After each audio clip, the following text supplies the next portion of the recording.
great to be back here at the Sheboygan Tea Party, where the crowd's always great, always enthusiastic. You guys were ready to take our country back last year. We took our country back, and you kept us in control. Thank you to all of you for being here.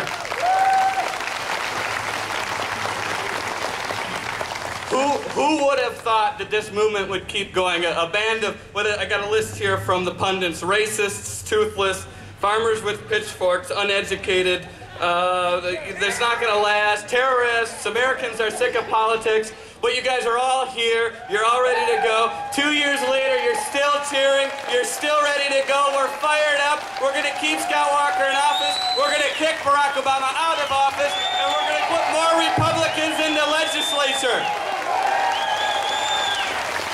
We're ready to go. We're not sick, we're not going to shut up. Who's going to shut up? Keep going. Keep the movement alive, and that's why we're here today. Today, let's talk about our successes, where we need to go, what we want to be, and how we get there. Along the way, I'll throw in some stuff from the colleges and universities, because I hear you're dejected at all the liberal stuff that comes out of there.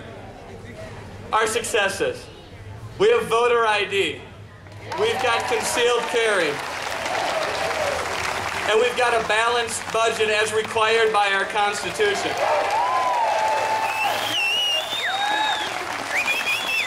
And my guess is many of you are going to see flat or reduced property taxes. I'm not sure, but that's the goal. The Dems and the lefties are still complaining, however, because they don't get it. They want to attack us for what we believe in. You know, when we hear these, we got to attack them what they believe in. You got to ask them, is there a budget deficit? And they're going to say, well, but we lowered, when we were in the legislature, general purpose revenue spending. We got to remember, there's 4 things to the state budget. You've got general purpose revenue, you've got federal spending that they took more of, they took more bonding, and they raided segregated funds. So they raised the budget $3 billion, we get $5 billion, and we get a $3 billion budget deficit. And they say that voter ID disenfranchises. In fact, the Dem legislator said to me, well, it's not going to work even if you pass it because there's so many fake IDs. And I said to him, just go get one of those $5 flashlights that show the watermark to make sure it's a good ID. If you keep attacking them on their positions, that's where we're going to promote ideas. We're going to get the right ideas out, and we're going to defend our governor effectively. We can't get angry. We can't call them names as much as you want to. You've just got to take it one point at a time. Let me just give you an example. We were signing up new people for the college Republicans and college conservatives on Thursday, and I'm proud to announce we signed over 175 new people up. I think we doubled the college Democrats, and I think it's one of the best sign-ups we've ever had. But a leftist walks up to me and he says, Scott Walker's ruining the state of Wisconsin. And I said, I don't think so. Why do you think so? He said, he stopped collective bargaining for all manufacturing unions. Some of you clapped too soon. He stopped collective bargaining for manufacturing unions. Did he do that? No, he stopped it for public unions. He stopped the entitlements of our taxpayer dollars going to these fat pensions, and he's making them pay more. How many of you pay for 401ks? Yeah. Right? How many of you pay for health care? Right? How many of you pay more than 12% for your health care? How many of you pay more than 6% to your 401k? Is this ridiculous?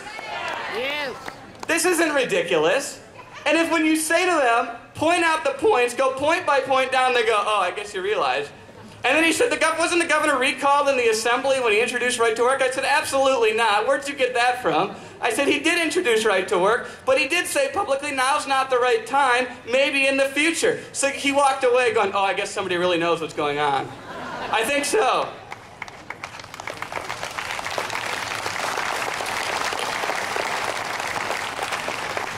I'm way ahead on my speech. I don't even know where I am right now.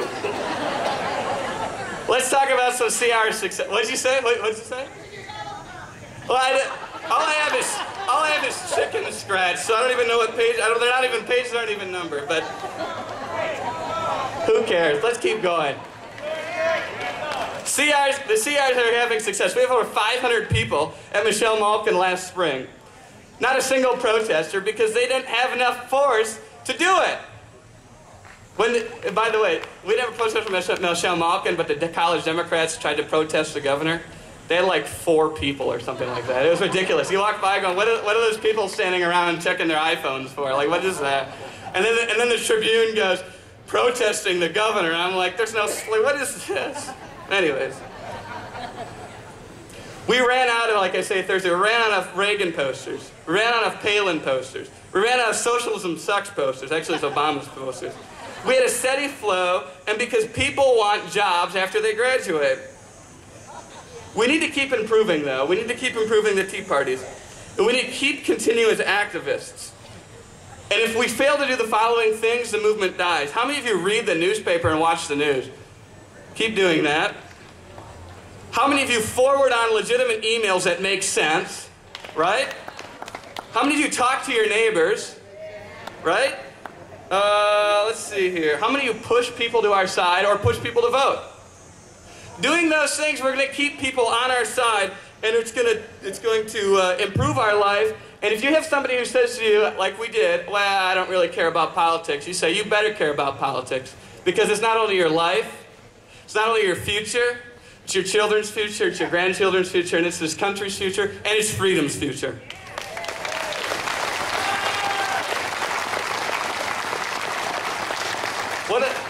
One of the things that we need to develop effectively, and being a business student, this is what everybody says, you got to develop an elevator pitch. You've got 30 seconds to say, why are you a conservative when you talk to somebody? 30 seconds, that's all you've got. And there's got to be more, well, government's out of control. Government's out of control. Government's spending too much.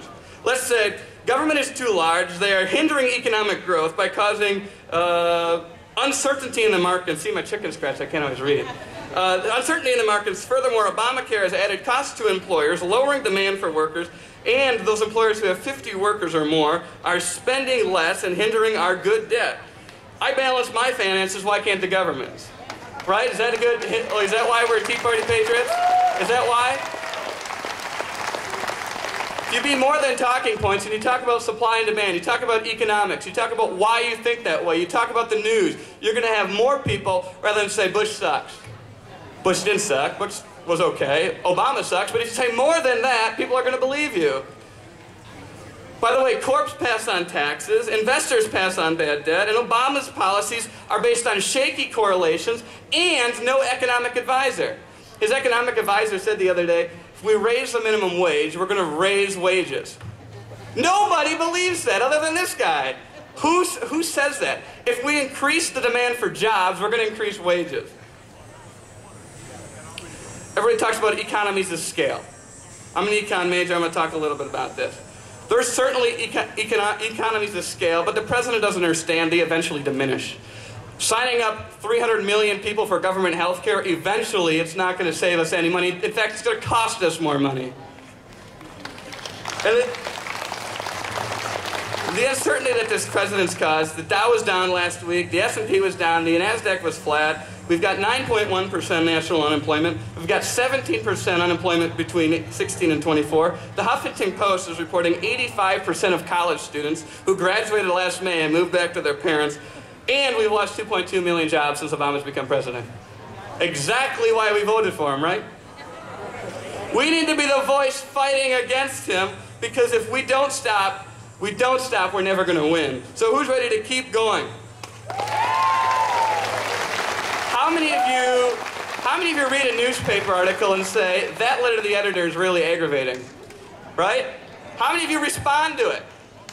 Right? Respond! Tell the person you're not right. Send emails.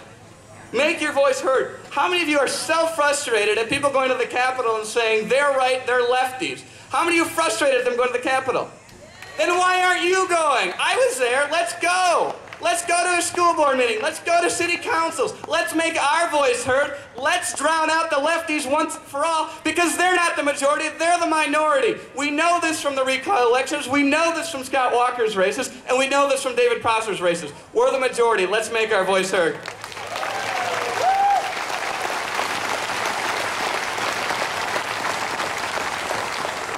I tell you, we've got to fight it. Coming to a rally, that's the first step. It's like the 12-step program. There's more than one step. Step 1, come to a rally. Step 2, keep educating yourself. Step 3, keep fighting, make your voice heard, bring people to our side, and we will win, we will prevail, and there's nothing that can stop us.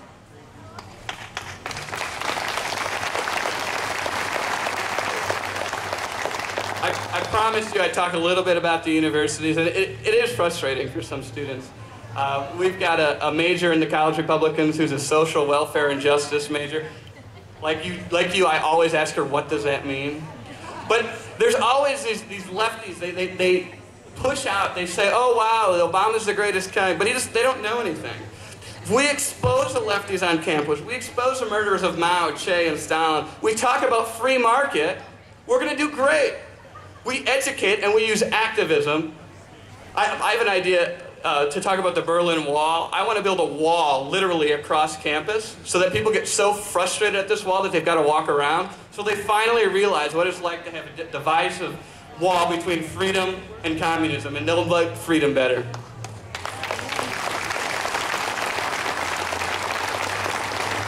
We're going to expose the false promises of Obama. Obama came to Oshkosh, University of Wisconsin-Oshkosh, and he said, I'm going to give you students more money.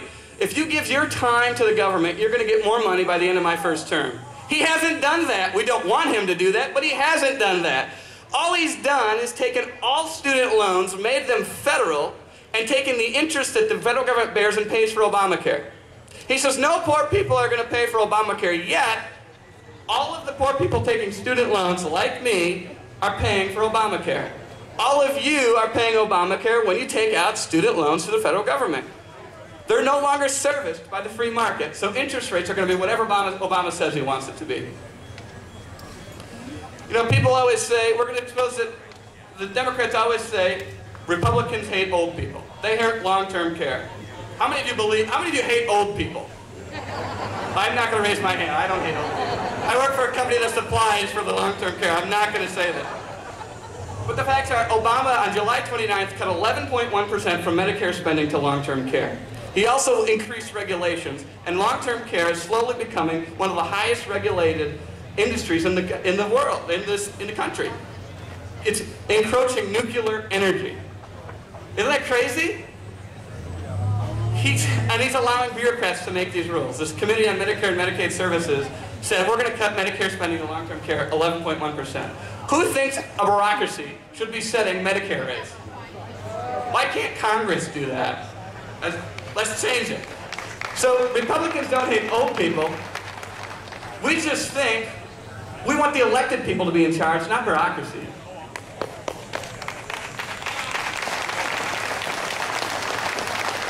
I went way too fast. I'm losing some of you, but let's just say students aren't all liberals. That's why I'm here. That's why Kayla's here. We're not all liberals. I tell you, we're going to fight the left. I don't care if the university tries to stop us. They have. We're going to fight the university. We're going to fight the left. We're going to fight Obama. We're going to bring conservatives to campus. We've got challenges. The leftist professor's propaganda is a challenge, but we shall overcome. Funding's a challenge, but we shall overcome. Leftist political correctness is a challenge, but we're going to overcome that too. This week we've got 9/11 coming up. It's a great time to remember those who lost, a great time to remember what's going on in our country and to fight for freedom. There's a university, I think it's Marietta College. They were going to do, like we are, we're going to put 3,000 flags up on campus. Marietta College said, we're going to do the same. The university came back and said, you can do it as long as you pay for and put in flags from all the countries that lost people on 9/11. Sure, they got so mad, they went to the president. The president said, fine, you can do your display. The university's going to pay for that. This is a political practice we fight against. We're going to win, we're going to stop it, and we're going to make sure conservatism is the only way in this country. Thank you all for coming. Keep fighting for freedom. Keep going. We're going to keep our country back. Fist. Everybody do a fist for solidarity. The conservatives are solidarity. We are the ones that are right. We're going to present our ideas. Keep going after them. Let's take our country back. Let's kick Obama out of office, put more Republicans and conservatives where they should be. Thank you, everybody. God bless. You have a great day. Let's get it done.